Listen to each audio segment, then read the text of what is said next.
ఉదయం లేచినప్పటి నుండి రాత్రి అందరూ నిద్రపోయే వరకు ఇంట్లో అందరి కోసం ఒక యంత్రంలా పనిచేస్తుంది భార్య. కానీ ఇక్కడ ఆ మహాలక్ష్మి తన కన్న కొడుకు భవిష్యత్తు కోసం కష్టపడుతోంది. తనకి అలసట రాదా? తనకి కోరికలుండవా? అంటే ఉంటాయి. కానీ తన కుటుంబం సంతోషమే తన సంతోషంగా మార్చుకుని బతికేస్తుంది. ఆమె పక్కన చదువుకుంటున్న పిల్లాడిని చూపిస్తూ తన కొడుకు సంతోషమే తన ప్రపంచం. ఏళ్లు గడిచాయి.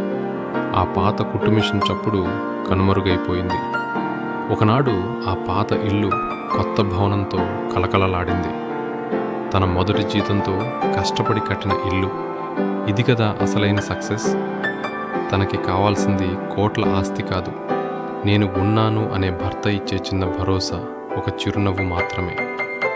కానీ ఒక తల్లికి తన కన్న కొడుకు తనకి ఇచ్చే ఈ బహుమతి సకల లోకాల సంతోషాన్ని ఇస్తుంది.